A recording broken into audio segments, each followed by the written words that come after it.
I'm breaking up this compost and worm castings, I want to tell you a story. So many years ago, I bought a house in New Jersey. We bought a house, and it was a house built in 1905. It was very old.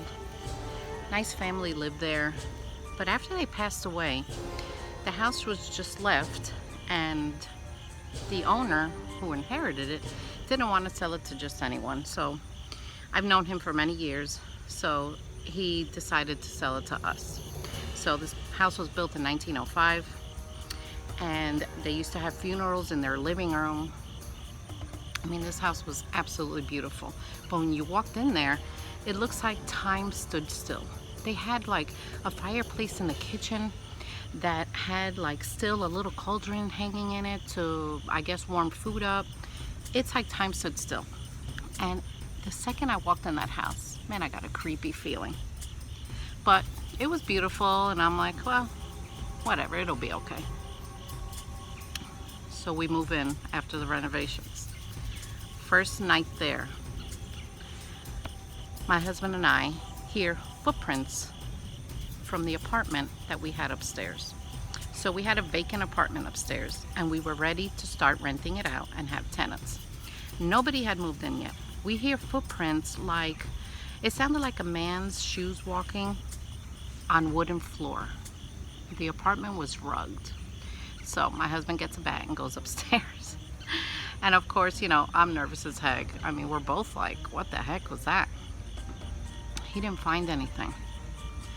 So we kept hearing little noises here and there. In the basement, we heard noises, and I just, you know, we had to live there. I mean, we couldn't move. We've invested all our money in this place. So I did my best to ignore it. So then we finally rent out the apartment upstairs.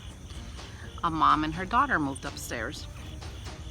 And this little girl was about, I think she was like 4. Cute little girl. And she slept in the back bedroom. And I found out later that that bedroom was one of the bedrooms that the older couple who owned the house and died in it, that was their bedroom. So she's in that bedroom, and she tells her mom, oh, Mr. John comes to visit me at night, and he sits on the edge of my bed and he tells me stories. And you know, her mom said, well, what does he look like? She thought, well, it's an imaginary friend, you know, a little 4-year-old.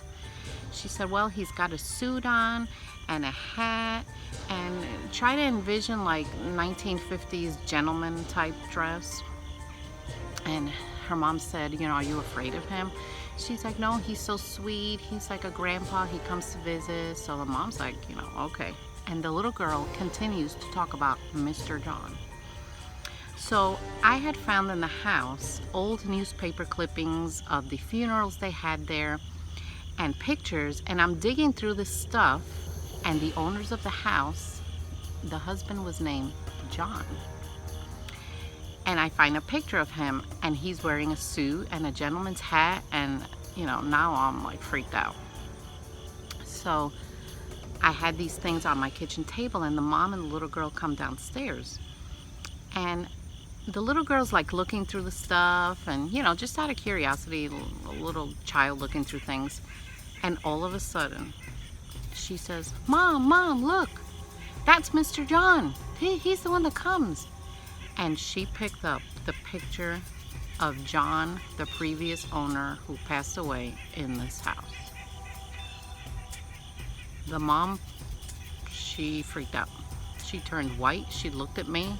I'm like, oh my gosh. And this continued to happen until we sold the house after the World Trade Center blew up, and we ended up moving to Texas. But that just freaks me out. So people that say that ghosts aren't real, I mean, I don't know. That's too much of a coincidence. And how would a 4-year-old know what he looked like, what his name was? So it was just scary. And she kept seeing him, and we kept hearing noises, and you know, this just continued. I'm telling you, only I would buy a haunted house, like a real one.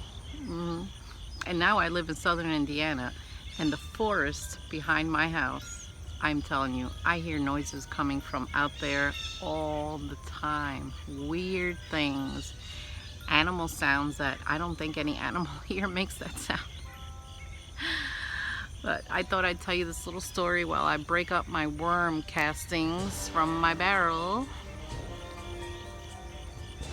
I mean, as a mom, that would freak me out.